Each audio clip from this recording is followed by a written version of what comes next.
তো hey guys, সবাইকে good morning এবং স্বাগত জানাচ্ছি আরেকটা ভ্লগে। আজকে আমাদের গন্তব্য হচ্ছে লোলেগাঁও। আমরা লামাহাটা থেকে ব্রেকফাস্ট করে বেরিয়ে পড়েছি লোলেগাঁওয়ের উদ্দেশ্যে।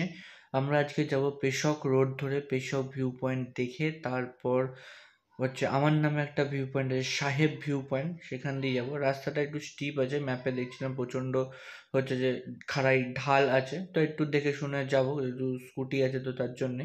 আর যেরকম মুখের কথা মুখে রয়ে গেল, আর সামনে খাড়াই ঢাল চলে আসলো এবং তার সাথে আবার জল। এই জায়গাটা একটু ডেঞ্জারাস, মানে জল আর ঢাল থাকলে চাকা স্লিপ হওয়ার চান্সেস একটু থাকে। তো ওটাই হচ্ছে কি, মানে একটু স্লিপারি জল বা একটু কিছু থাকলে একটু স্লিপ খাওয়ার ব্যাপারটা থাকছে স্কুটিতে, তো সেই চান্সটা না থেকে অন্য স্কুটি নিয়ে এসেছি ভাই, ঠিকঠাক নিয়ে গেলে তা নাহলে দেখবো নিয়ে এসে মজা করতে এসে সাজা হয়ে বাড়ি ফিরছি। তো তার থেকে বেটার একটু প্রিকশন নেওয়ার। আবার এই ঠান্ডাটা পড়ে গেছে, মানে যে জঙ্গল স্টার্ট হয়ে গেছে, যখন একটু কনজাস্টেড এরিয়া আসছে তখন একটু ঠান্ডাটা কম লাগছে, বা যখন আবার এরকম চালু হচ্ছে আবার সেই কনকনে ঠান্ডা হাত পাত একদম জমিয়ে দিচ্ছে। তো যাই হোক, আস্তে আস্তে এগোনো যাচ্ছে।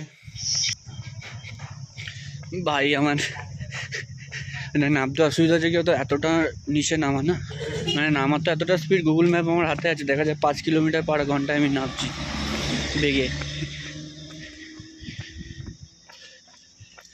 স্কুটি হলে একটু সমস্যাটা হচ্ছে নামতে। আমি বললাম ভাই তুই যা একা একা স্কুটি নিয়ে, আমি নামছি।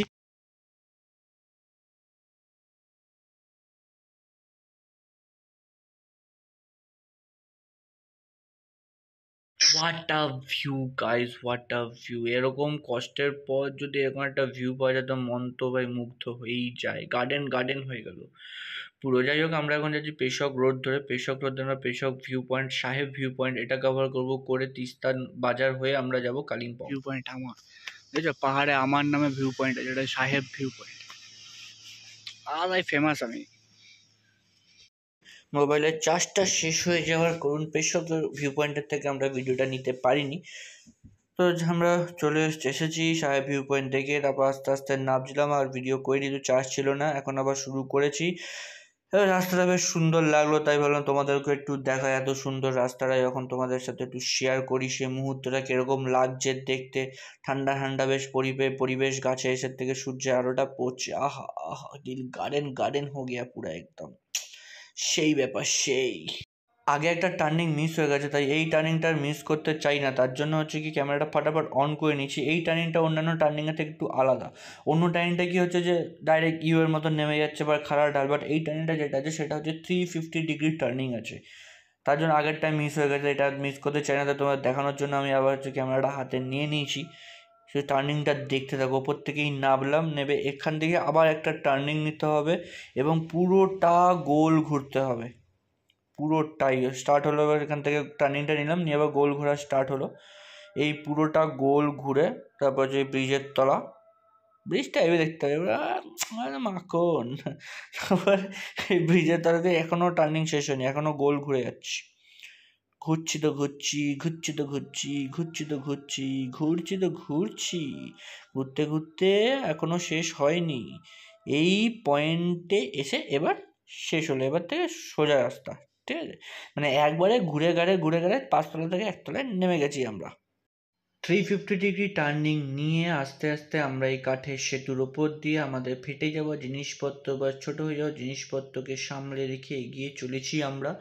বাইক থাকলে অতটা ফাটতো বা ছোটো হতো না, স্কুটি বলি, তাই ফেটে চৌচির হয়ে গেছে এবং ফাটছেও, সেটা সামলে নিয়ে আমরা আস্তে আস্তে এগিয়ে চলেছি আমাদের আজকে প্রথম গন্তব্য চেক পয়েন্ট, মানে মাইলস্টোনের কাছে কালিম্পং। আর পাশ দিয়ে বইয়েছে আমাদের প্রিয় তিস্তা নদী। তার পাশ থেকে আমরা স্কুটি নিয়ে অফরোডিং করতে করতে বা ভাঙাচোরা জিনিস যে তিস্তা মানে যেটা ভেঙে গেছে সেগুলো রেখে ভাঙা রাস্তার ওপর দিয়ে আমরা আস্তে আস্তে হচ্ছে গিয়ে অফরোড করতে করতে আমরা এগিয়ে চলেছি তিস্তা ব্রিজের দিকে। তার সাথে সাথে আমরা পাচ্ছি হচ্ছে গিয়ে একটু ধুলো, একটু রোদ, একটু বালি আর একটু তিস্তার সেই সুন্দর বয়ে যাওয়া আওয়াজ। সেটা ফোনে হয়তো আসছে না, কারণ অনেক নিচ দিয়ে বইছে, সাথে গাড়ি যাচ্ছে, তার জন্য অতটা আওয়াজ পাওয়া যাচ্ছে না। বাট ভাই এখানকার সবই জিনিসই এত ভালো, কি আর বলবো। সিনারি থেকে শুরু করে অফরোড থেকে শুরু করে রাস্তাঘাট, লোকজন, সমস্ত কিছুই ভালো। এই গাড়িটা যে চালাচ্ছে তার মানে বিশাল জোর হাগা পেয়েছে, মানে একদম পুরো ডগায় চলে এসেছে, বেরোবে বেরোবে করছে। কিছুক্ষণ আগে একটা জায়গায় ওখানে একটা চেক পোস্ট মতন ছিল সামথিং, তো ওই পাশ থেকে গাড়িটা ট্রাভেলার আসছে, ওখানে কথা বলছে পুলিশের সাথে, তো ওখান থেকে আসছে দাঁড়িয়ে আছে, আর আর তার আমাদের সামনে দুটো চার চাকা দাঁড়িয়ে আছে, ও ক্রস করে তারপর ক্রস করবো, আমরাও যেরকম ভদ্র বা ছেলের মতন পেছন চার চাকার পেছন দাঁড়িয়ে পড়েছি। এ বিশাল তারা, এ আবার পাশ কাটিয়ে সামনে চলে গিয়ে সামনে একদম সামনে এসে হট করে দিকে ব্রেক মেরেছে, তখন দেখতে পেয়েছে যে ওখানে গাড়িটা দাঁড়িয়ে আছে, তারপর চুপচাপ দাঁড়িয়ে পড়লো। এবং এখানেও মানে রাস্তাটা দেখতেই পাচ্ছ কেমন ছোট, ওপাশ থেকে একটা গাড়ি আসলে এই পাশ, বড় গাড়ি আসলে এই পাশ থেকে যাওয়াটা চাপ। ও তখন থেকে এসে খালি পোদের গোড়া করে চলে, তো আমি জিতকে বললাম ভাই ওকে ছেড়ে দে, মনে হয় হাগা পেয়েছে খুব জোর, প্যান্টে হেগে দেবে, তা নাহলে ওকে যেতে দে। একই অফ রোড রাস্তা, চারিদিকে বালি আর এসে পড়ে আছে, তার মধ্যে ওই পোদের গোড়া এসে হর্ন মেরে যাচ্ছে, মানে কি আর বলবো, সব জায়গাতেই সেম মানুষজন।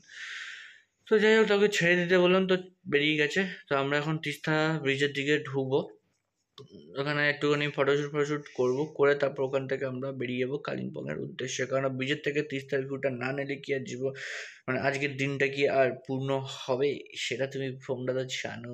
একটা ছবি না হলে কি আর পোষায়, ছবি তো আমাদের কাছে এখন মেমোরি হয়ে থেকে যায়, স্মৃতিশক্তি ভুলে যেতেই পারে, ছবিটাই তো মেমোরি হিসেবে থাকবে না। তো ওই পাশে দেখা যায় কোনো টানেলের কাজ হচ্ছে, আর হচ্ছে এখানে তিস্তা ব্রিজ।